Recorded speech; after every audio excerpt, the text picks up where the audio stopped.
আসসালামু আলাইকুম। আলহামদুলিল্লাহ, নতুন একটি দিনে আল্লাহ আমাকে কাজে যাওয়ার সুযোগ দিয়েছেন, সুস্থ রেখেছেন আলহামদুলিল্লাহ। বাড়ি থেকে বের হয়ে লক্ষ্য করলাম আকাশ খুবই মেঘলা, পুরো আকাশ জুড়ে বিছিয়ে আছে যেন কালো মেঘ। লক্ষ্য করে দেখলাম আকাশটিকে দেখতে ভয়ানক সুন্দর লাগছিল। তো প্রথমে আমি বাড়ি থেকে সিএনজি করে চলে এলাম ড্যামরা স্টাফ কোয়ার্টার।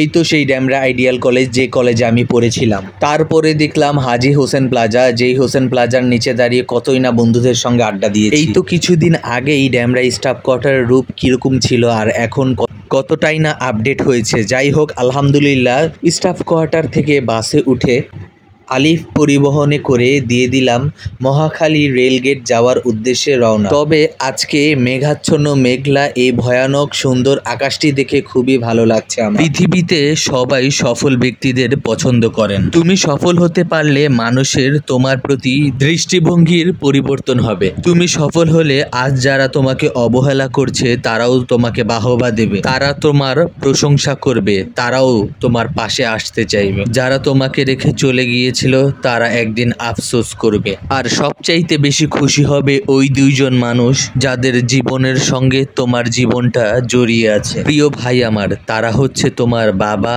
এবং তোমার মা।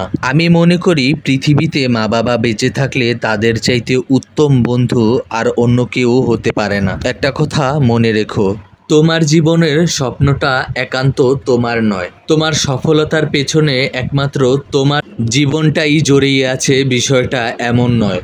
তোমার সফলতার পেছনে তোমার পুরো পরিবারের জীবনটাই জড়িয়ে আছে। তাই তো এখনও সময় আছে, এখনও নিজেকে পরিবর্তন করার সুযোগ রয়েছে। প্রিয় ভাই আমার, নিজের জায়গা থেকে চেষ্টা করো, ইনশাল্লাহ আল্লাহ তোমাকেই সাহায্য করবে। আল্লাহর দেওয়া সবচাইতে উত্তম নিয়ামত হচ্ছে সময়। এই সময়, এই সুযোগটাকে কাজে লাগাও। নিজেকে প্রশ্ন করো, উঠে দাঁড়াও।